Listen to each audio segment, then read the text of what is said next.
Hello student, this is Abhishek here और स्वागत है आपका हमारे चैनल स्टडी क्लास पे।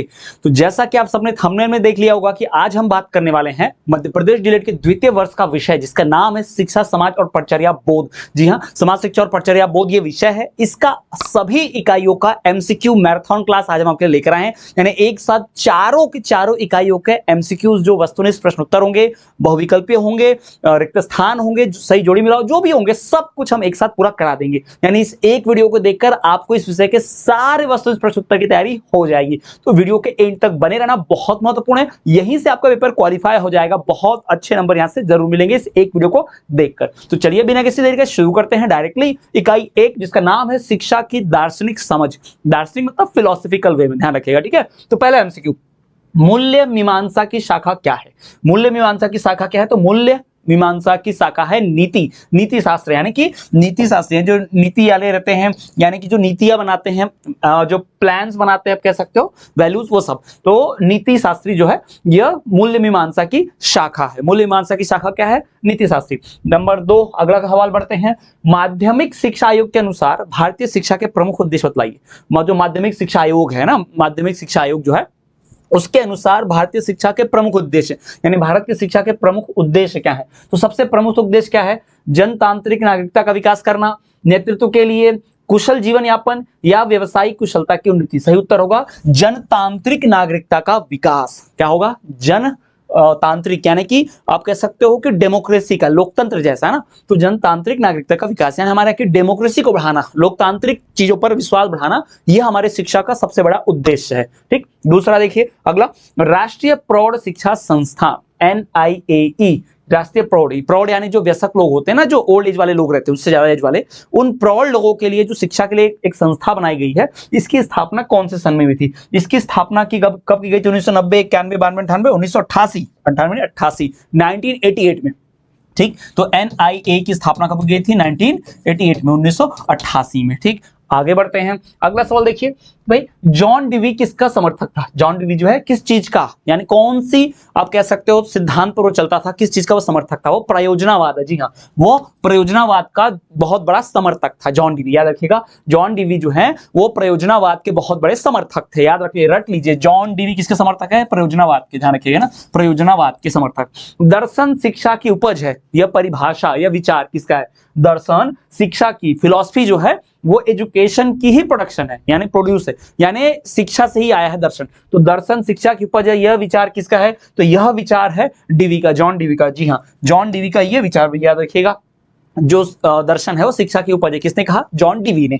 ठीक। बढ़ते हैं अगले क्वेश्चन की ओर। अगला प्रश्न एकदम सो रटते चलिए, बार बार जब दोहरा कर देखेंगे ना, अपने आप आपको याद हो जाएगा और पूरे पूरे नंबर मिलेंगे आपको बढ़िया से। अगला है, प्रोजेक्ट पद्धति का मूल प्रतिपाद क्या था? जो प्रोजेक्ट पद्धति है, प्रोजेक्ट मेथड से जो पढ़ाया जाता है, उस मेथड का, उसका मूल प्रतिपद क्या है?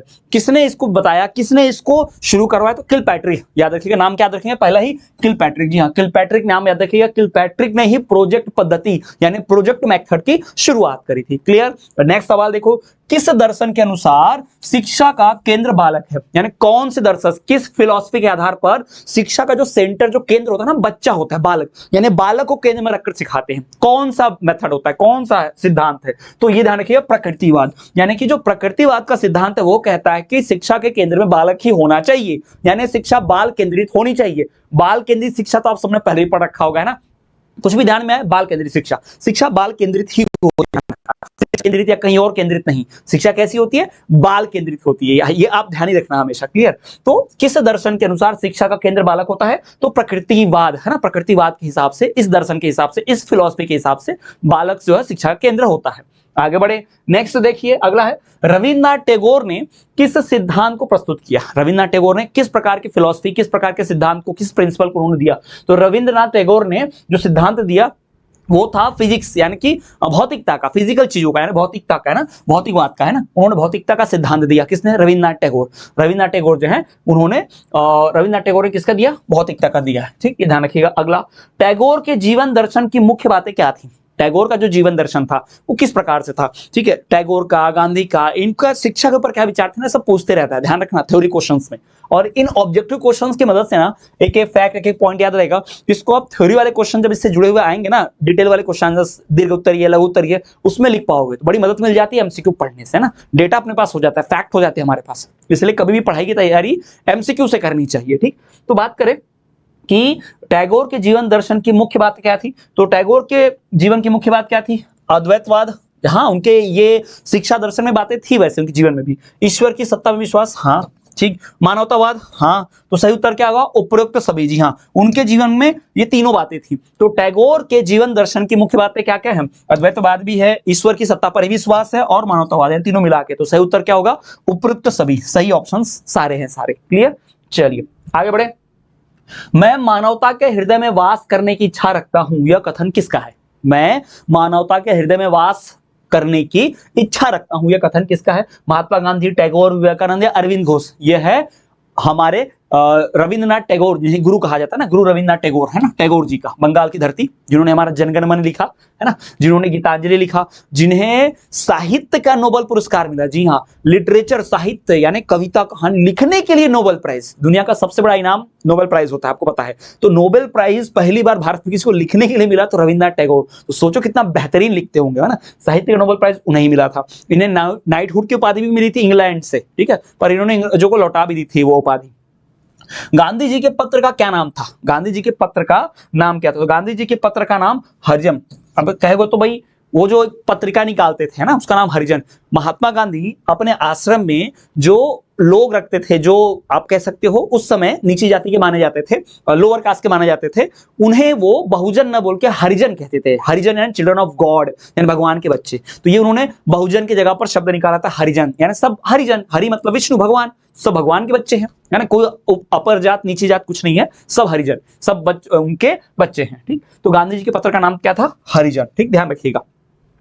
आगे बढ़े, नेक्स्ट सवाल देखिए। गांधी जी की शिक्षा में क्या है, गांधी जी का शिक्षा में क्या योगदान है, गांधी जी की शिक्षा नहीं, गांधी जी का शिक्षा में क्या योगदान है, यानी एजुकेशन। महात्मा गांधी जो है हमारे भारत की शिक्षा भी जो चल रही है, या उस समय भारत जब आजाद हुआ तब शिक्षा में उनसे कौन से विचार लिए गए, तो महात्मा गांधी का शिक्षा में क्या योगदान है। तो महात्मा गांधी जो है उन्होंने बेसिक एजुकेशन यानी कि बुनियादी शिक्षा पर ज्यादा जोर दिया था। उन्होंने किस पर जोर दिया था, बुनियादी शिक्षा पर। याद रखिएगा, महात्मा गांधी ने ज्यादा जोर किस पर दिया, बुनियादी शिक्षा पर, ध्यान रखिएगा, ठीक है, बुनियादी शिक्षा। और क्या, गिज्जू भाई के अनुसार बालक की शिक्षा प्रारंभ कब होनी चाहिए, गिज्जू भाई के हिसाब से बालक की शिक्षा किस चीज से, है ना, किस चीज से, तो पठन से, यानी कि पढ़ाने से, पढ़ने से उसकी शुरुआत होनी चाहिए शिक्षा की। किसके द्वारा कहना है, गिज्जू भाई का, गिज्जू भाई पटेल, नाम तो सुना ही होगा आपने, जो शिक्षा के क्षेत्र में बहुत काम किया उन्होंने, है ना। आगे देखिए अगला, गणित शिक्षण के लिए गिज्जू भाई ने किसे समर्थन किया, यानी गणित जो शिक्षा दी जाती है उसे किस मेथड से, किस पद्धति से पढ़ाना चाहिए।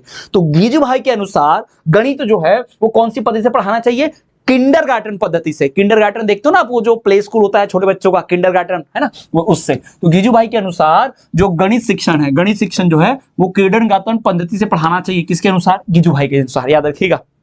फिर स्वामी विवेकानंद जी के शिक्षा दर्शन का आधार क्या है। स्वामी विवेकानंद जी ने शिक्षा के बारे में जो कहा, शिक्षा के ऊपर जो उन्होंने फिलॉसफी, जो दर्शन दिया, उसमें क्या, उसका आधार क्या था, उसका बेसिस क्या था। उसका आधार ये था कि भाई वेदांत और उपनिषद, यानी वो धार्मिक आधार पर, धर्म के आधार पर, यानी कि धर्म ग्रंथों में, धर्म वेदों में जो चीजें बताई गई हैं उनके आधार पर शिक्षा दी जानी चाहिए, ऐसा स्वामी विवेकानंद का मानना था, है ना। स्वामी विवेकानंद को तो आप जानते हो भाई, ठीक। तो उन्होंने वेदांत और उपनिषद इनके आधार पर शिक्षा देने की बात कही। तो सही उत्तर क्या होगा, अ और ब दोनों, थर्ड वाला हमारा सही उत्तर होगा। वेदांत और उपनिषद दोनों सही है, इसलिए कौन सा ऑप्शन, ये सी वाला, ए और बी दोनों चल रहा है, ठीक है। नेक्स्ट आगे बढ़ते हैं, अगला देखिए। स्वामी जी के शिक्षा दर्शन में निम्न में किसकी झलक दिखाई देती है। स्वामी जी यानी कि स्वामी विवेकानंद जी की बात हो रही है यहाँ पर। तो स्वामी जी के शिक्षा दर्शन में किसकी झलक ज्यादा दिखाई पड़ती है, तो उनमें आपको ज्यादातर दिखेगा आदर्शवाद, प्रयोजनावाद, उसमें आपको उपनिषदवाद भी दिखेगा, प्रकृतिवाद भी दिखेगा, यानी कि क्या होगा, उपयुक्त तो सभी। जी हाँ, स्वामी जी के शिक्षा दर्शन में आपको आदर्शवाद भी दिखाई पड़ता है, उनकी शिक्षा में आपको प्रकृतिवाद भी दिखाई पड़ता है, और उनकी शिक्षा में भाई प्रयोजनवाद भी दिखाई पड़ता है, यानी तीनों के तीनों दिखाई पड़ते हैं। किसकी शिक्षा में, स्वामी जी की शिक्षा में, ठीक है। तो स्वामी जी के शिक्षा दर्शन में तीनों दिखाई देते हैं, तो सही उत्तर क्या होगा, उपयुक्त सभी, आदर्शवाद, प्रकृतिवाद और प्रयोजनावाद, याद रखिएगा। किसकी शिक्षा, स्वामी जी के शिक्षा दर्शन में। नेक्स्ट, शिक्षा उस सन्निहित पूर्णता का प्रकाश है जो मनुष्य में पहले से ही विद्यमान है। यानी ये जो कथन है कि शिक्षा है क्या, हमारे अंदर जो गुण पहले से होते हैं उन गुणों को बाहर निखारना, यही शिक्षा है। ऐसा विचार किसने कहा, ऐसा परिभाषा किसने दिया, तो ये परिभाषा दी थी स्वामी विवेकानंद ने। किसने दी थी ये परिभाषा, स्वामी विवेकानंद। जी हाँ, स्वामी विवेकानंद ने परिभाषा दी कि शिक्षा कुछ नहीं है, जो ज्ञान हमारे अंदर है, आत्म है, उसी का बोध कराना, उसी को बाहर निकालना है ना, उसी गुण को और निखारना, यही क्या है, शिक्षा है। एक्चुअल में एजुकेशन यही है।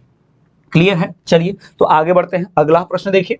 अगला है, शिक्षा नैतिक चरित्र का उचित विकास है। शिक्षा जो है वो नैतिक चरित्र का उचित विकास है। यह कथन किस शिक्षा शास्त्र ने दिया, किसने दिया, तो यह कथन होगा हर्बर्ट जी का। किसका कथन है, पहला ही हर्बर्ट। जी हाँ, ये कथन है हर्बर्ट जी का। हर्बर्ट जी ने कहा कि शिक्षा नैतिक चरित्र का उचित विकास है। ठीक है, ये हर्बर्ट जी का है। फिर गांधी जी के अनुसार शिक्षा का प्रमुख उद्देश्य क्या होना चाहिए, गांधी जी के अनुसार शिक्षा का प्रमुख उद्देश्य क्या होना चाहिए भाई, सभी, अब खासकर महात्मा गांधी की बात करें तो इनका मानना था कि शिक्षा से पूरा विकास होना चाहिए, सर्वांगीण विकास होना चाहिए। ठीक है, फिर और क्या मानना था कि स्वावलंबी शिक्षा है ना, शिक्षा ऐसी हो जो स्वावलंबी बनाए, यानी शिक्षा हासिल करना व्यक्ति सेल्फ आत्मनिर्भर हो जाए, वो खुद अपना जीवन यापन कर सके, कमा सके। और राष्ट्रीय शिक्षा है, देश के बारे में भी सिखाया जाना चाहिए। तो ये तीनों सही है, यानी कि सही उत्तर क्या होगा, उपयुक्त सभी।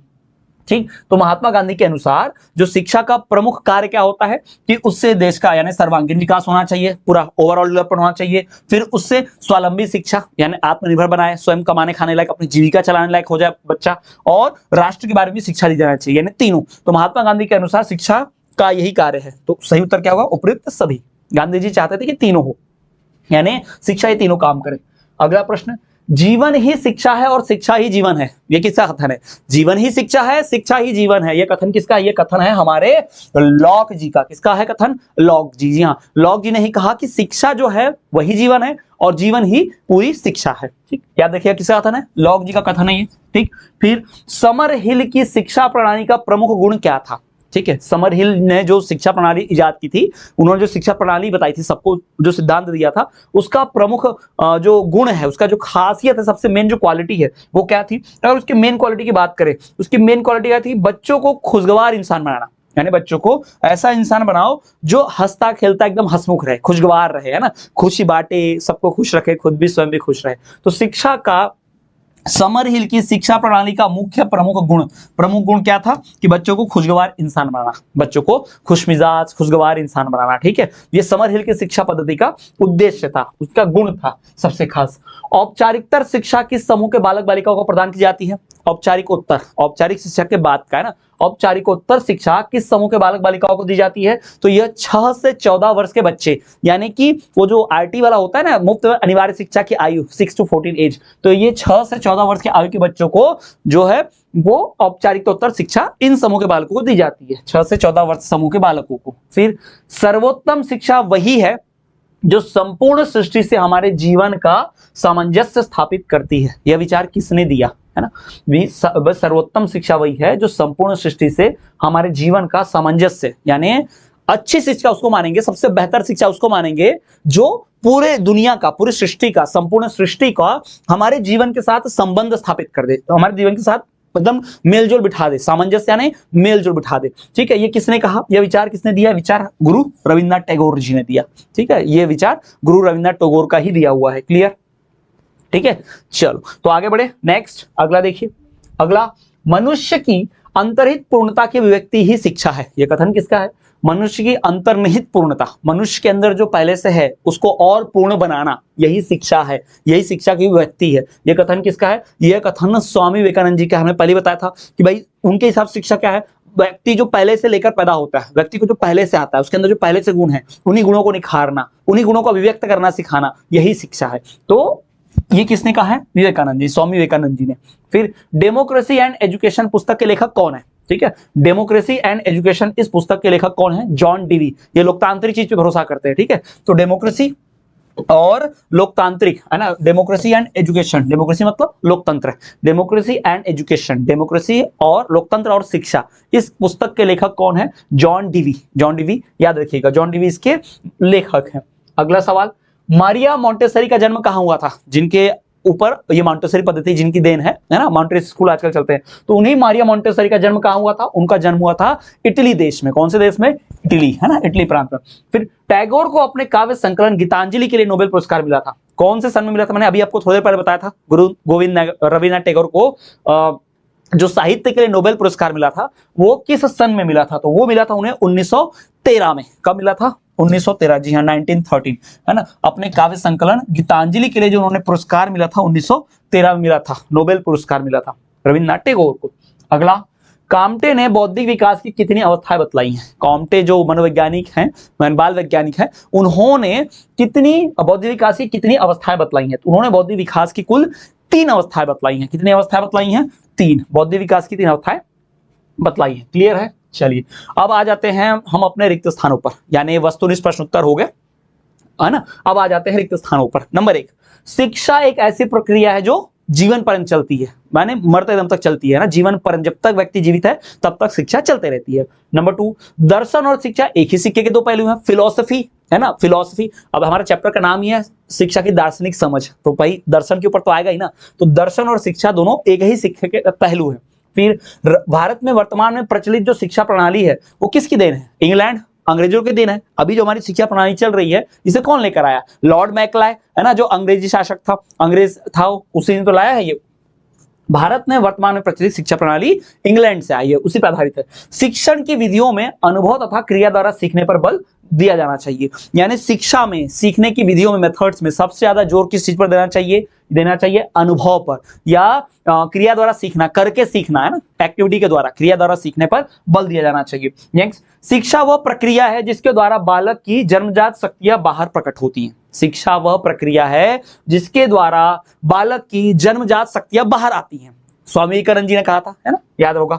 गांधी जी के शिक्षा दर्शन में प्रकृतिवाद, आदर्शवाद, प्रयोजनावाद ये सब शामिल था ना। तो गांधी जी के शिक्षा दर्शन में प्रकृतिवाद, आदर्शवाद तथा प्रयोजनावाद, इन सब का अद्भुत समन्वय पाया जाता है। हमने एमसीक्यू में भी इसको देखा था। ठीक, आगे बढ़ते हैं। यानी देखिए, टैगोर के शिक्षा दर्शन में स्वतंत्रता, रचनात्मकता, आत्म अभिव्यक्ति तथा प्रकृति और मनुष्य के रचनात्मक संबंध पाए जाते हैं। ये किसके भाई शिक्षा दर्शन में पाए जाते हैं? टैगोर के। ठीक है। फिर दर्शन तथा शिक्षा में घनिष्ठता के कारण इसमें पारस्परिक निर्भरता भी पाई जाती है। दर्शन और शिक्षा में क्या है भाई? बहुत घनिष्ठता है, बहुत क्लोज रिलेशन है, बहुत गहरा संबंध है, जिसके कारण इनमें आप कह सकते हो पारस्परिक निर्भर, यानी एक दूसरे पर निर्भर है। दर्शन शिक्षा पर और शिक्षा दर्शन पर निर्भर है। फिर दर्शन के द्वारा ही शिक्षा के उद्देश्य पाठ्यक्रम प्राप्त किए जा सकते हैं। ठीक है। फिर शिक्षा के उद्देश्य की पूर्ति पाठ्यक्रम में महत्वपूर्ण भूमिका निभाती है। शिक्षा के उद्देश्यों की पूर्ति किसमें महत्वपूर्ण भूमिका निभाती है? पाठ्यक्रम में। शिक्षा के उद्देश्य ये ज्यादातर पूर्ति किसी करेंगे भाई? पाठ्यक्रम की। शिक्षण एक अंत प्रक्रिया है, अंदरूनी से चालू होती है, अंदर से शुरू होती है। जो शिक्षण है वो कैसी प्रक्रिया है? अंत प्रक्रिया है, अंदरूनी चालू होती है, अंदर से, भीतर से, है ना। बाहर से कोई कितना भी सीख ले, कर ले, नहीं, तब तक नहीं सीख सकता जब तक अंदर से, अंदरूनी से ज्ञान नहीं आता। फिर उसके बाद महात्मा गांधी ने बुनियादी शिक्षा को पाठ्यक्रम से जोड़ा। उन्होंने बताया कि बुनियादी शिक्षा पर ध्यान देना चाहिए। उनके शिक्षा का आधार ही क्या था? बुनियादी शिक्षा, है ना। किसके शिक्षा का? महात्मा गांधी की। फिर आते हैं, आप देखिए, रिक्त स्थान हो गए। अब आते हैं एक वाक्य ऊपर, तो एक वाक्य वाले प्रश्न उत्तर देख लेते हैं। नंबर 1, समाज में शिक्षा की भूमिका को स्पष्ट कीजिए। समाज में शिक्षा का क्या रोल है, क्या महत्व है? ठीक है। तो शिक्षा व्यक्ति विशेष को समाज से जोड़ने में महत्वपूर्ण भूमिका अदाती है। ऐसे कभी भी ऐसा प्रश्न है ना, शिक्षा क्या महत्व है, इसका क्या महत्व है, तो हर चीज का महत्व तो महत्वपूर्ण होता है, बहुत अहम होता है। तो ये तो हम लिख देंगे कि इसकी विशेष भूमिका है, इसकी महत्वपूर्ण भूमिका है ना, इसकी खास भूमिका है। ये तो हम लिख ही सकते हैं, ये लाइन, है ना। तो वही एक लाइन सब में चिपका देना। शिक्षा व्यक्ति विशेष को समाज से जोड़ने में, शिक्षा किसी व्यक्ति विशेष को समाज से जोड़ने में महत्वपूर्ण भूमिका अदा करता है। ठीक, ये हो गया। फिर तथा समाज की संस्कृति को निरंतर बनाए रखता है, समाज की संस्कृति को आगे बढ़ाता है, एक पीढ़ी से दूसरी पीढ़ी तक लेकर जाता है। किसके द्वारा? शिक्षा के द्वारा। दूसरा, समाज में शिक्षा की आवश्यकता और महत्व बतलाइए, समझाइए कि समाज में शिक्षा की जरूरत क्यों है, समाज में शिक्षा की आवश्यकता क्यों है। तो भाई शिक्षा जो है वो मनुष्य के अंदर जो अच्छे गुण होते हैं, अच्छे जो विचार होते हैं, उनको बाहर ला देता है ना। शिक्षा जो है मनुष्य के अंदर अच्छे विचारों को भरती है तथा अंदर में प्रविष्ट जो बुरे विचार होते हैं उनको बाहर निकाल देती है।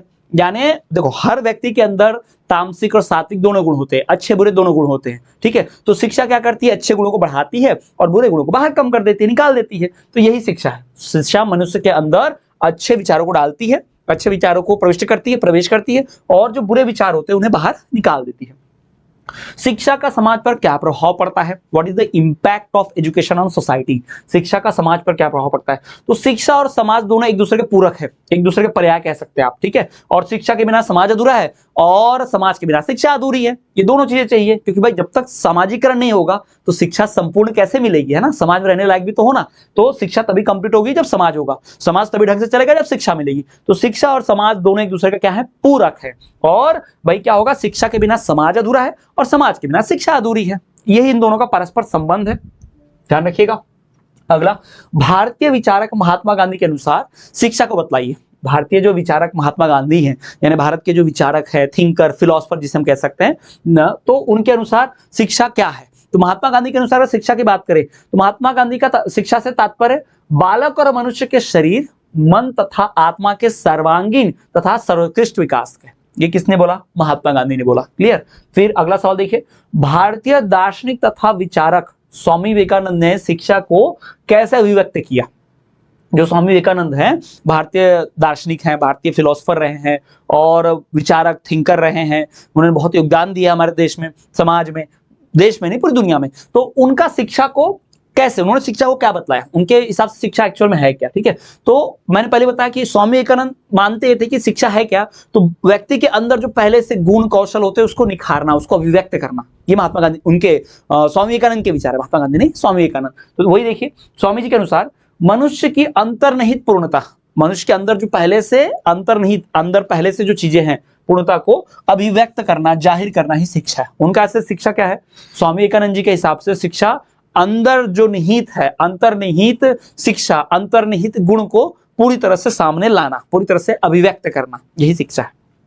अगला, समाज को परिभाषित कीजिए। समाज क्या है? समाज की परिभाषा बतानी है। तो समाज को हम क्या बोल सकते हैं? समाज क्या है? तो समाज को उन मानवीय समुदायों की पूर्ण जटिलता के रूप में परिभाषित किया जा सकता है, देखा जा सकता है, जो साधन तथा साहस संबंध द्वारा क्रिया करने से उत्पन्न होते हैं, चाहे वास्तविक हो अथवा प्रतीकात्मक। समाज क्या है? समाज में एक दूसरे की मदद करते हुए, एक दूसरे पर निर्भर होते हुए, एक दूसरे की आवश्यकताओं की पूर्ति करना, यही क्या है? समाज कहलाता है। ठीक है। अब इसमें आप देखोगे तो ये वास्तविक भी हो सकती है, यानी रियलिटी में भी हो सकता है कई चीजें, और कई चीजें ऐसा नहीं हो कि सिर्फ बोलने के लिए समाज रहता है। अब समाज में हम इतने सारे लोग रहते हैं, क्या हर कोई हमारी जरूरत पूरी करता है? नहीं, बोलने का तरीका है। लेकिन हाँ, सारे के सारे कोई हमारी जरूरत पूरी नहीं कर रहा, ऐसा भी नहीं है। कोई तो होगा जो हमारी जरूरत पूरी करता है, जिससे हमारा फायदा होता है समाज में। ठीक, तो समाज में वास्तविकता भी होगी एक दूसरे संबंध में, और क्या रहेगा भाई? प्रतीकात्मकता भी होगी। क्लियर है? समझ गया? चलिए आगे बढ़ते हैं, ध्यान में रखिएगा इसको। ठीक है, ठीक। अगला सवाल देखिए, दर्शन और शिक्षा एक ही शिक्षक के पहलू हैं। एक ही सिक्के के पहलू, दर्शन और शिक्षा एक ही शिक्षक के सिक्के के पहलू। किसने बोला था? समझाइए। हमने एक कथन भी देखा था, है ना। तो दर्शन और शिक्षा, इन दोनों के बीच में आपस में एक घनिष्ठ संबंध है, जिससे इनके बीच एक पारस्परिक संबंध बन जाता है, एक पारस्परिक निर्भरता आ जाती है। शिक्षा के बिना दर्शन अधूरा है, दर्शन के बिना शिक्षा अधूरी है। ठीक है, ये ध्यान रखिएगा। ठीक, शिक्षा के उद्देश्य तय करने का क्या आधार है? शिक्षा का जो उद्देश्य तय किया जाता है, शिक्षा से ये हो जाए, शिक्षा से वो हो जाए, तो ये जो तय करते हैं, किस आधार पर तय करते हैं? क्या बेसिस होता है? कारण क्या होता है उसके पीछे?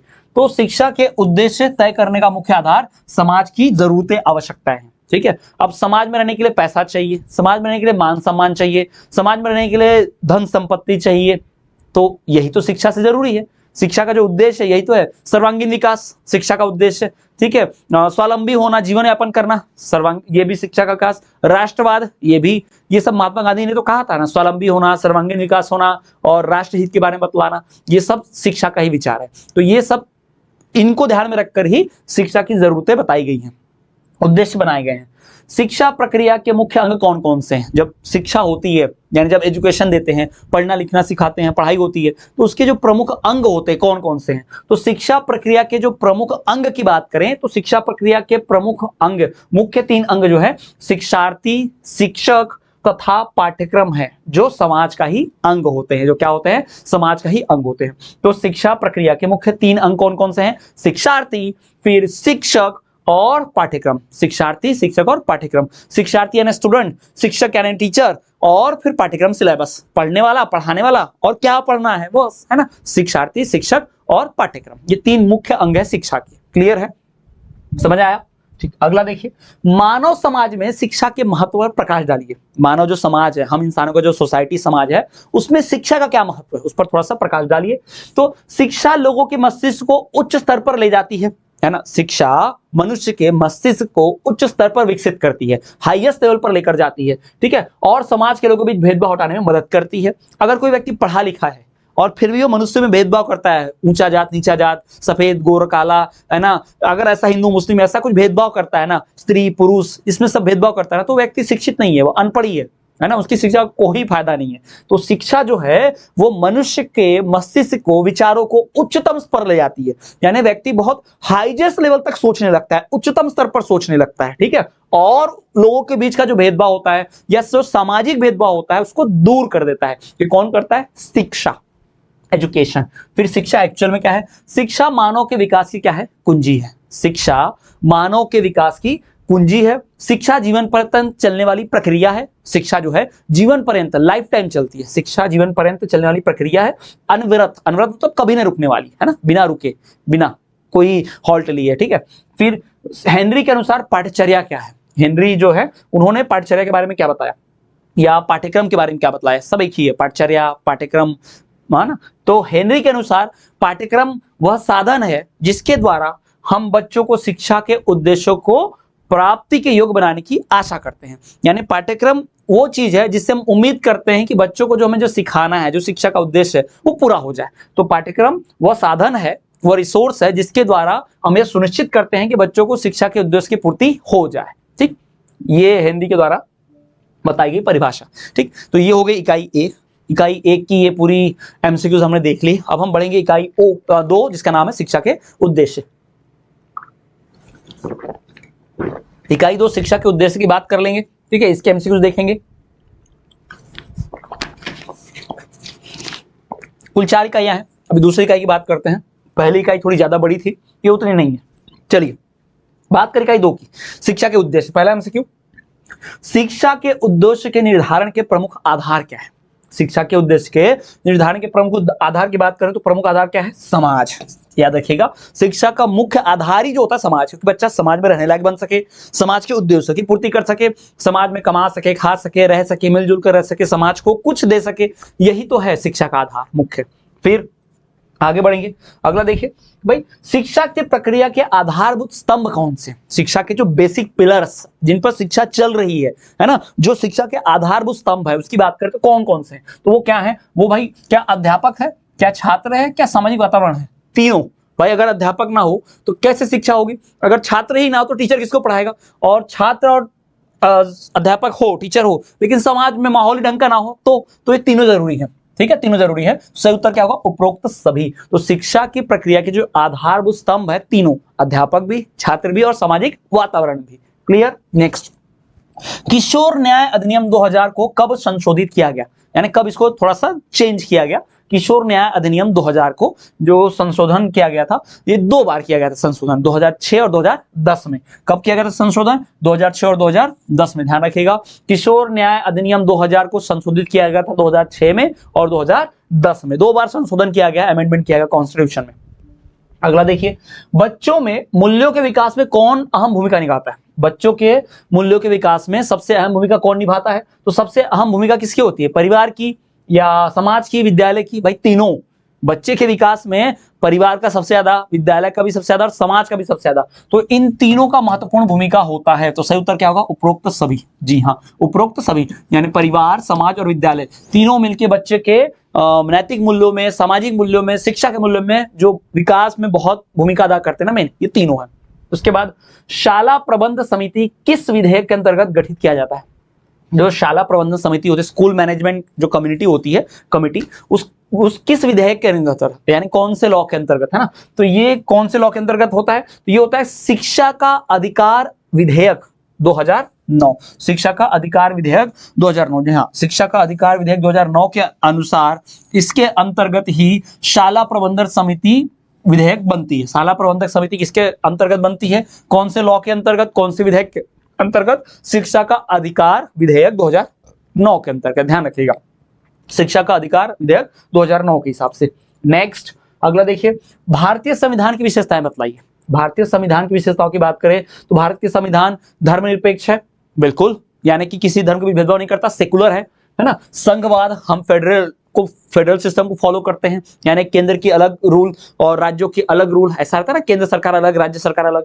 फिर संसदीय सरकार, पार्लियामेंट्री फॉर्म ऑफ गवर्नमेंट, है ना, ये सब है, यानी धर्मनिरपेक्ष यानी सेकुलर, संघवाद मतलब फेडरलिज्म, फेडरेशन ऑफ स्टेट्स, और फिर संसदीय सरकार यानी कि पार्लियामेंट्री गवर्नमेंट रहती है, पार्लियामेंट्री सिस्टम चलता है, तीनों। यानी भारतीय संविधान की खासियत तीनों है, भारत के संविधान में तीनों खासियत है, यानी सही उत्तर क्या होगा, उपरोक्त सभी। अगला सवाल, भारतीय संविधान को किस दिन अपनाया गया था? इसे अपनाया कब गया था, है ना, इसे अपनाया गया था, अब देखो तो देखो याद रखिएगा, 2 तारीखें, एक अपनाया गया, ठीक है, और एक लागू किया गया, ठीक है। तो जो अपनाया गया था वो था 1949 में, 1949 में, और जो लागू किया गया था 1950 में, सबको पता है। ये 26 नवंबर को, जी हाँ बता दूं सबको जिन्हें नहीं पता, 26 नवंबर 1949 को जो संविधान है ये अपना लिया गया था। मतलब इस पे सभी ने, ड्राफ्टिंग कमेटी, वो जो सब समिति थी बाबा साहब अम्बेडकर की, राजेंद्र प्रसाद की अध्यक्षता में जो भी बनी थी, उस पे साइन कर लिया, सबने एक्सेप्ट कर लिया था। फिर इसको लागू यानी मानना कब से चालू किया, तो वो किया था हमने 26 जनवरी 1950, ये तो सबको पता है, गणतंत्र दिवस जिस दिन मनाते हैं, ठीक है। तो संविधान को अपनाया गया था 26 नवंबर 1949 को, 1949 को, ठीक है, और लागू किया 26 जनवरी 1950 से, ये ध्यान रखिएगा। अगला सवाल, तो भाई शिक्षा और समाज निरंतर है, शिक्षा और समाज जो है वो निरंतर है क्या, परिवर्तनशील, शिक्षा भी लगातार बदलती रहती है और समाज भी लगातार बदलता रहता है। तो शिक्षा और समाज दोनों लगातार क्या है, परिवर्तनशील, याद रखिएगा, शिक्षा और समाज दोनों क्या है, लगातार परिवर्तनशील है, चेंजेबल है।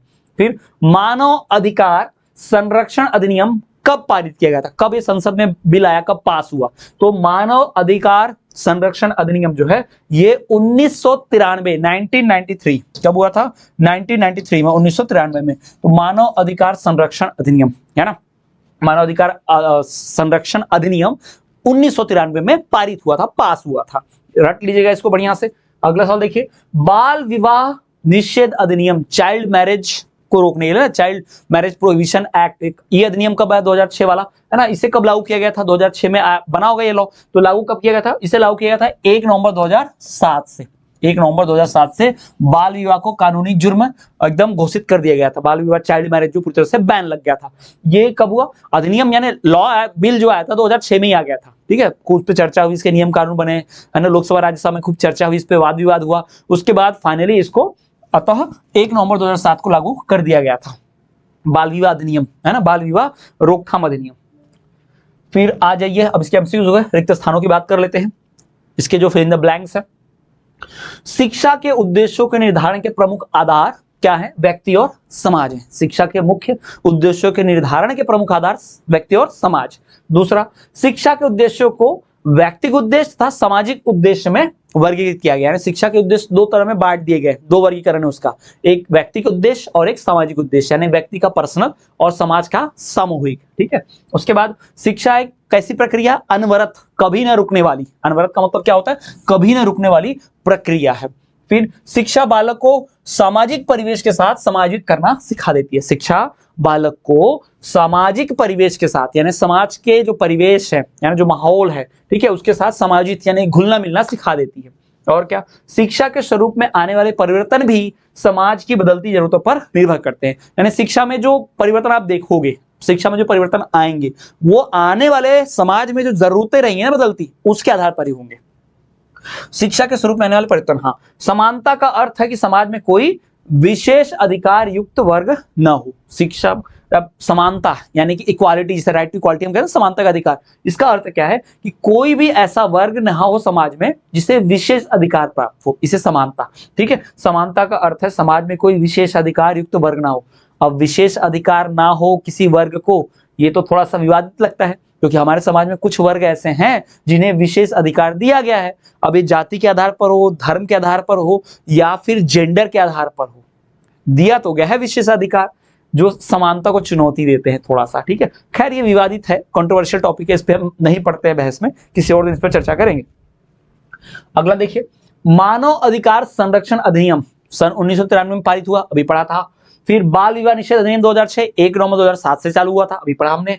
फिर शिक्षा और समाज का परिवर्तन निरंतर होते रहता है, भी पढ़ा था। समाज में बिना किसी जाति, धर्म, वंश, लिंग और रंग के समाज में किसी व्यक्ति से समान व्यवहार से क्या आशा है ना, धर्मनिरपेक्ष, है ना, सामाजिक समानता कहलाता है, धर्मनिरपेक्षता कहलाता है।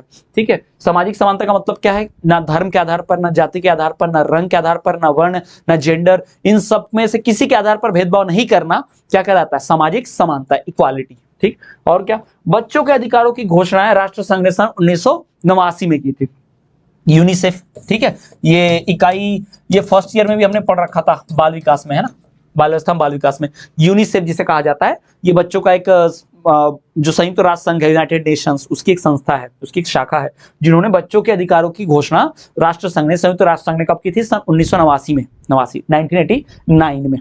ठीक, आगे बढ़ते हैं, अब आ जाते हैं एक वाक्य में उत्तर पर। ठीक है, तो एक वाक्य में उत्तर की बात करें, शिक्षा के उद्देश्यों को कितने भाग में बांटा गया है, तो शिक्षा के उद्देश्यों को 2 भागों में, मैंने पढ़ा था, एक व्यक्तिगत उद्देश्य और एक सामाजिक उद्देश्य, है ना, तो शिक्षा को 2 भागों में बांटा गया है, शिक्षा के उद्देश्य व्यक्तिगत उद्देश्य 1, है ना, और सामाजिक उद्देश्य 2। नेक्स्ट, शिक्षा के व्यक्ति क्या व्यक्तिगत उद्देश्यों को कितने रूप में बांटा गया है, अब ये जो व्यक्तिगत उद्देश्य उसको भी बांटा गया है, तो अभी आत्म अभिव्यक्ति का रूप तथा आत्म अनुभूति का रूप को 2 रूप व्यक्तिगत उद्देश्य में पाए जाते हैं। अब व्यक्तिगत उद्देश्य और सामाजिक उद्देश्य, ये 2 उद्देश्य हैं शिक्षा के। अब ये जो व्यक्तिगत उद्देश्य, इसके भी 2 प्रकार हैं, एक आत्म अभिव्यक्ति और दूसरा आत्म अनुभूति। आत्म अभिव्यक्ति और आत्म अनुभूति, आत्म अभिव्यक्ति मतलब खुद को सबके सामने व्यक्त करना, अभिव्यक्त करना, और आत्म अनुभूति मतलब खुद का सेल्फ रियलाइजेशन, खुद की अनुभूति करना कि मैं क्या हूं, कैसा। शिक्षा के सामाजिक उद्देश्य के रूप लिखिए, शिक्षा के जो सामाजिक उद्देश्य है उनके कितने रूप हैं, तो शिक्षा के सामाजिक उद्देश्यों के रूप की बात करें तो राष्ट्रवाद, समाजवाद तथा भाई प्रजातांत्रिक समाजवाद, है ना, राष्ट्रवाद, समाजवाद तथा प्रजातांत्रिक समाजवाद है, ये जो शिक्षा के उद्देश्य हैं, ये सामाजिक उद्देश्य हैं किसके, शिक्षा के, ये सोशल ऑब्जेक्टिव, सामाजिक उद्देश्य की बात है। अगला देखिए भाई, शिक्षा की प्रक्रिया के आधारभूत स्तंभ कौन कौन से हैं, शिक्षा की प्रक्रिया के अगर आधारभूत स्तंभ की बात करें, मैं पढ़ा था अध्यापक, छात्र और सामाजिक वातावरण, अध्यापक, छात्र था सामाजिक वातावरण, अभी जस्ट पढ़ा था। शिक्षा बहुमुखी प्रक्रिया है ना, शिक्षा जो है बहुमुखी प्रक्रिया, समझाइए। शिक्षा किसी एक चीज पर निर्भर नहीं है, या मतलब शिक्षा किसी एक चीज के लिए नहीं बनी है, शिक्षा ऐसा नहीं कि बच्चे को बस कमाने लायक बना दे, भाई शिक्षा से बच्चे का नैतिक विकास, उसका सर्वांगीण विकास, उसका शारीरिक विकास, उसका मानसिक विकास, उसका सामाजिक विकास सब होता है, तो शिक्षा बहुमुखी प्रक्रिया है। तो शिक्षा जो है मानव के एक पहलू का विकास न करके अनेक आयामों का, अनेक पहलुओं का विकास करती है, जैसे कि सामाजिक विकास, आर्थिक विकास, राजनीतिक विकास, मनोवैज्ञानिक विकास, समाज शास्त्र विकास, वैज्ञानिक व प्राकृतिक आयामों का भी विकास, ये सब करती है कौन, शिक्षा। इसलिए शिक्षा कैसी प्रक्रिया है, बहुमुखी प्रक्रिया है। फिर समान अवसर से क्या अभिप्राय है, समान अवसर किससे कहते हैं, इक्वल अपॉर्चुनिटी क्या है, ठीक है, तो समान अवसर से अभिप्राय ऐसे माहौल, ऐसे वातावरण से है जिसमें व्यक्तियों के साथ किसी भी आधार पर भेदभाव ना हो, ना किसी, अब देखोगे शिक्षा, रोजगार, स्वास्थ्य सुविधा, इन सब में एक समान से दिया जाए, कोई भेदभाव ना किया जाए। जैसे कोई अमीर है तो पहले उसको शिक्षा मिल रही, गरीब को नहीं मिल रही, ऐसा नहीं है। गवर्नमेंट स्कूल में, सरकारी स्कूल में जाइए, चाहे कोई गरीब हो चाहे अमीर हो, सबको एडमिशन लाइन से मिलेगा, सीट खाली हो तो ही मिलेगा। इवन इसमें तो गरीबों को पहले मिल जाता है, ऐसा भी होता है, ठीक है। तो जो भी सार्वजनिक संस्थाएं होती हैं वहां ये सब नहीं चलता, ठीक। यही है समानता का अवसर, यही है समान अवसर। अगला सवाल देखिए, किशोर न्याय अधिनियम सन 2000 को कब संशोधित किया गया था? किशोर न्याय अधिनियम को 2 बार संशोधित किया गया था, 2006 और 10। हमने भी पढ़ा था इसके पहले, 2006 और 10 में 2 बार इसे संशोधित किया गया था। फिर भारतीय संविधान की प्रस्तावना क्या कार्य करती है? भारतीय संविधान की जो प्रस्तावना है, प्रस्तावना मतलब प्रीएम्बल, ठीक है, प्रीएम्बल, यानी कि आप देखोगे जो संविधान के प्रथम पृष्ठ पर लिखा है कि we the people of India, हम भारत के लोग, having solemnly resolved constitute India into a, हम भारत के लोग भारत को एक ऐसा राष्ट्र बना रहे हैं, ऐसा उसमें लिखा हुआ है ना, भारत के लोग भारत को ही समर्पित करते हैं, है ना। भारत में न्याय, आप कह सकते हो सॉवरेनिटी, इक्वालिटी, जस्टिस, ये सब देते हैं, ये सब उसमें लिखा हुआ है संविधान। तो वो आत्मा है, एक्चुअल में भारत के संविधान की आत्मा है संविधान की प्रस्तावना, ठीक।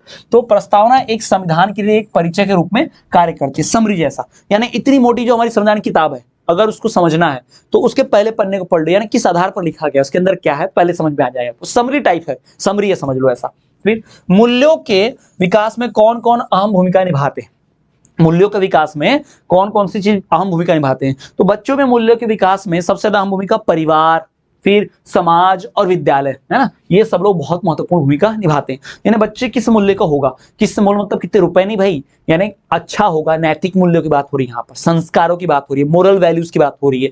तो ये परिवार, विद्यालय, है ना, और किस पर, समाज पर निर्भर करता है कि बच्चे के अंदर कैसे नैतिक मूल्य होंगे। ठीक, क्लियर है। चलिए आगे बढ़े। नेक्स्ट अगला है समानता का अर्थ क्या होता है। अभी जस्ट मैंने थोड़ी देर पहले पढ़ा था समानता का अर्थ क्या है। समानता का अर्थ है कि समाज में किसी भी व्यक्ति, वर्ग, विशेष से उसके जाति के आधार पर, उसके रंग के आधार पर, उसकी भाषा, क्षेत्र, उसका लिंग, है उसके आर्थिक स्तर, किसी भी स्तर पर भेदभाव न करना। ठीक है, भेदभाव न करना, सबको समान अवसर प्रदान करना, यही समानता है। फिर भारतीय संविधान के किस अनुच्छेद में नागरिकों के मूल अधिकारों का वर्णन किया गया है, यानी जो फंडामेंटल राइट्स है ना, वो हमारे कॉन्स्टिट्यूशन के किस आर्टिकल में, किस अनुच्छेद में, तो वो अनुच्छेद 12 से 35। जी हाँ, यह हमारे संविधान के भाग 3 में अनुच्छेद 12 से 35 में नागरिकों के मूल अधिकारों का, है ना, फंडामेंटल राइट्स का जो है वर्णन किया गया है, मौलिक अधिकारों का, मूल अधिकारों का। ठीक, फिर राष्ट्रीय महिला शिक्षा समिति का गठन कब किया गया था, ये इंपॉर्टेंट है, याद रखिएगा। राष्ट्रीय महिला शिक्षा समिति का गठन किया गया था सबसे पहले 1959। तो राष्ट्रीय महिला शिक्षा समिति का गठन सर्वप्रथम सन 1959 में किया गया तथा 1964 में इसके अध्यक्ष, सचिव, यानी और सदस्यों का पुनर्गठन किया गया था। यानी उसका हेड, उसके जो सचिव होंगे, सेक्रेटरी होंगे, इन सबकी स्थापना, मतलब इन सबके पोस्ट अपॉइंट कर दिए गए थे। ठीक है, ये स्थापना हुई थी 1959 में और इनकी जो पोस्ट वगैरह ये सब अपॉइंट किए गए 1964 में, है ना, 5-6 साल बाद किया गया था काम। क्लियर। चलिए आगे बढ़ते हैं। अब आते हैं इकाई 3 के ऊपर। जी हाँ, इकाई 1 और 2 हो चुकी है, हम बात करेंगे इकाई 3 की, इसका नाम है शिक्षा, राजनीति और समाज।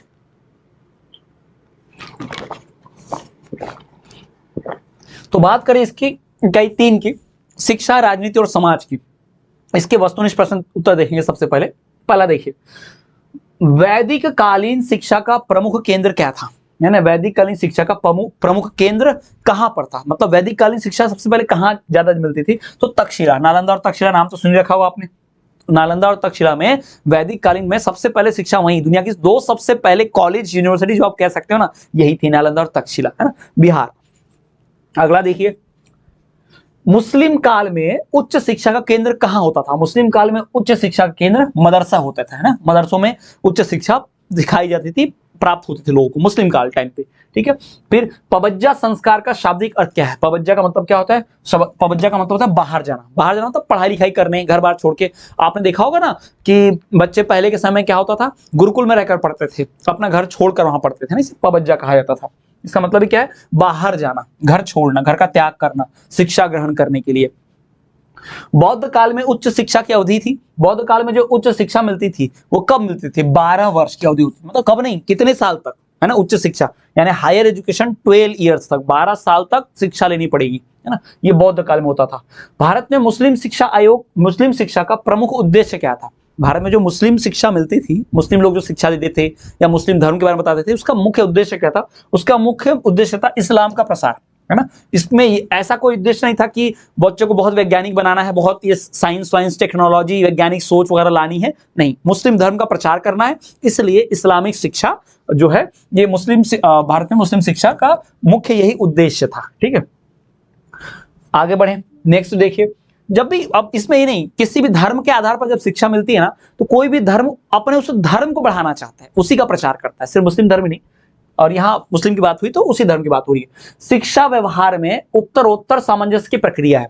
शिक्षा व्यवहार में उत्तरोत्तर सामंजस्य की प्रक्रिया क्या है, यह किसने कथन दिया। शिक्षा व्यवहार में उत्तरोत्तर, यानी कि आप देखोगे कि भाई शिक्षा इंसान के व्यवहार में बाद में जो परिवर्तन करती है, जो बाद में जो सामंजस्य बिठाना होता है ना, कॉपरेट करना होता है, यही शिक्षा की प्रक्रिया है। ये परिभाषा, कथन किसकी है, ये कथन है भाई किस चीज का, स्किनर का। किसने दिया ये कथन, स्किनर जी ने।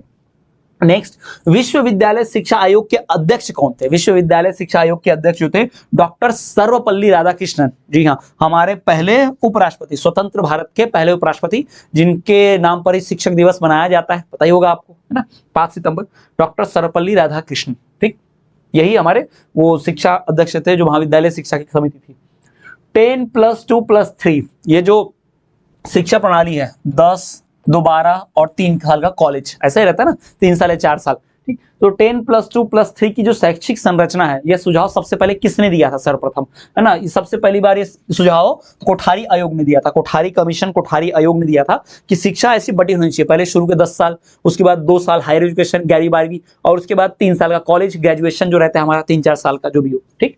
तो ये सबसे पहले जो पद्धति है 10+2+3, अभी तो बदल गया है, अभी जो न्यू एजुकेशन पॉलिसी है 10+2+3 नहीं है, थोड़ा बदल दिया गया उसको, और जो NEP 2020 आई है, यानी नेशनल एजुकेशन पॉलिसी 2020 आई है, उसमें थोड़ा बदल दिया गया इसको। अभी कोठारी कमीशन ने दिया था 10+2+3 वाला इस फॉर्मूला। धार्मिक शिक्षा का विरोध सबसे पहले किसने किया? धार्मिक शिक्षा का विरोध दो लोगों ने बहुत ज्यादा किया, एक तो रूसो ने और एक लॉक जी ने। जी हाँ, रूसो और लॉक दोनों ने। तो सही उत्तर क्या होगा? ए व ब दोनों। धार्मिक शिक्षा का विरोध रूसो ने भी किया और लॉक ने भी किया। ये धर्म के आधार पर शिक्षा देने के पूरी तरह से खिलाफ थे। नेक्स्ट क्वेश्चन, यूरोप में प्राचीन काल में बालक बालिकाओं की शिक्षा का संबंध किससे होता है? यूरोप में बालक बालिकाओं में जो शिक्षा का संबंध है किससे होता है? तो वो शिक्षा का संबंध जो होता है मठों एवं चर्च से। यूरोप में देखोगे तो किससे होता है? अधिकतर आप देखो चर्च में शिक्षा मिलती है, उनका जो चर्च रहता है, फादर बिशप वही शिक्षा देते हैं, मॉन्टेसरी प्रणाली, है ना। आप देखोगे तो मॉन्टफोर्ट स्कूल्स हमारे यहाँ भी देखोगे तो क्या होता है, वो क्रिश्चियन लोग ही चलाते हैं पूरा उसको, है ना। वही लोग यूरोप में भी ऐसा ही है। जो शब्द है सेक्युलरिज्म, है ना, इसका प्रयोग सर्वप्रथम किसने किया? जिसे हिंदी में धर्मनिरपेक्षता बोलते हैं ना। सेक्युलरिज्म मतलब क्या होता है? धर्मनिरपेक्षता, धर्मनिरपेक्षता, ठीक है। इस शब्द का प्रयोग सबसे पहले किसने किया? तो जॉर्ज जेकब हॉलिडेक। जॉर्ज जेकब हॉलिडेक ने सर्वप्रथम धर्मनिरपेक्षता यानी कि सेक्युलरिज्म शब्द का प्रयोग किया था। सेक्युलरिज्म शब्द का प्रयोग सबसे पहले जॉर्ज जेकब हॉलिडेक ने किया था, याद रखिएगा इसको। क्लियर? नेक्स्ट आगे देखिए, समाज सामाजिक संबंधों का जाल है, यह परिभाषा किसने दी? समाज सामाजिक संबंधों का जाल है, यह परिभाषा डीवी ने दी, जॉन डीवी। किसने दी है परिभाषा? John Dewey. Education and sociology, education and sociology जो है ये पुस्तक किसके द्वारा लिखी गई है? ये पुस्तक लिखी है किसने? ये पुस्तक लिखी है इमाइल दुर्खीम। किसने लिखी? इमाइल दुर्खीम ने। इमाइल दुर्खीम ने पुस्तक किताब का नाम क्या है? Education and sociology. ये किताब लिखी है इमाइल दुर्खीम। याद रखिएगा, नाम थोड़ा सा अटपटा है पर याद रख सकते हैं आप। Email Durkheim. अब इसका रईसर मिल जा रहा है, तो इमाइल दुर्खीम याद रखिएगा। यह व्यक्ति वो हैं जिन्होंने किताब लिखी। कौन सी किताब? Education and sociology. ठीक, एजुकेशन एंड सोशियोलॉजी। शिक्षा और समाजशास्त्र। शैक्षिक समाजशास्त्र की प्रत्येक परिभाषा मुख्य शब्द क्या है? शैक्षिक समाजशास्त्र की परिभाषा में सबसे मुख्य परिभाषा जो रहेगा बात, वो व्यक्ति ही रहेगा, है ना। हमेशा व्यक्ति को ही मेन रखा जाएगा। शैक्षिक समाजशास्त्र, ठीक है। एजुकेशन में बात करेगा, एजुकेशन फिलॉसफी की बात करें तो व्यक्ति उसमें मेन होता है।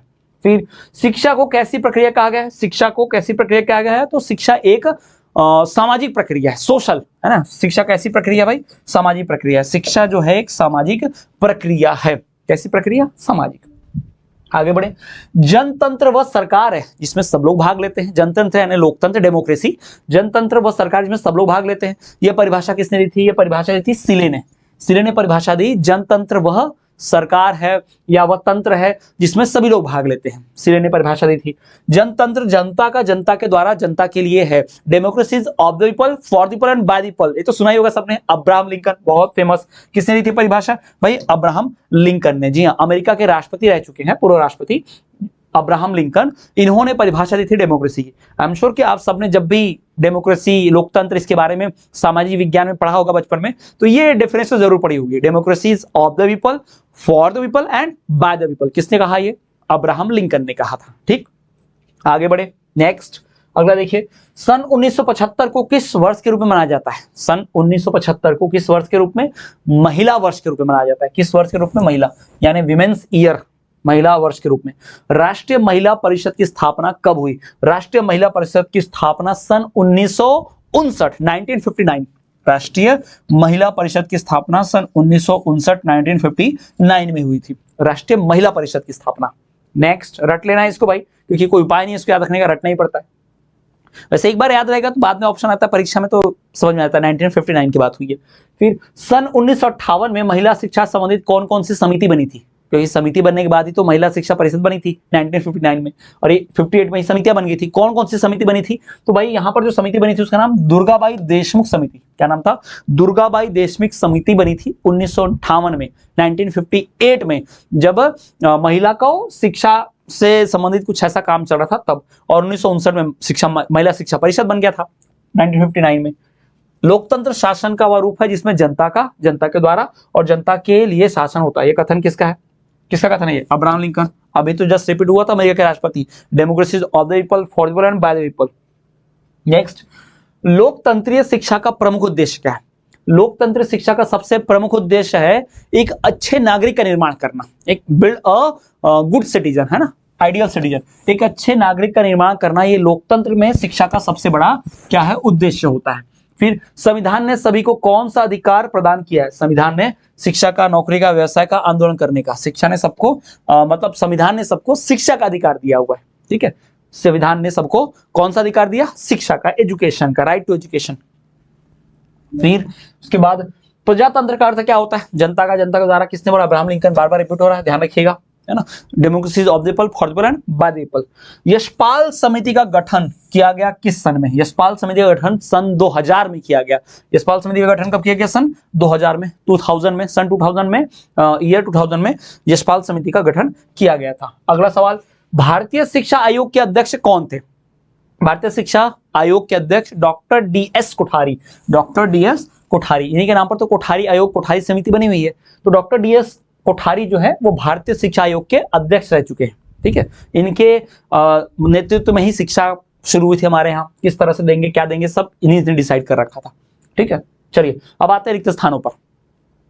ब्रिटिश शासन काल के दौरान शिक्षण संस्थाओं की स्थापना सर्वप्रथम 1781 में कोलकाता में स्टार्ट हुई थी। ठीक है, फिर सन 1791 ईस्वी में ब्रिटिश रेजिडेंट डंकन ने बनारस में एक संस्कृत विद्यालय की स्थापना की थी। एक संस्कृत विद्यालय की स्थापना की गई थी। शायद ये BHU, मेरे ख्याल से, कंफर्म नहीं हूं मैं, बनारस हिंदू यूनिवर्सिटी इसको आज बोलते हैं, वही है, पर शायद नहीं, कंफर्म नहीं हूं। बट हाँ, डंकन ने ही, रेजिडेंट डंकन ने ही बनारस में संस्कृत महाविद्यालय स्टार्ट किया था पहली बार।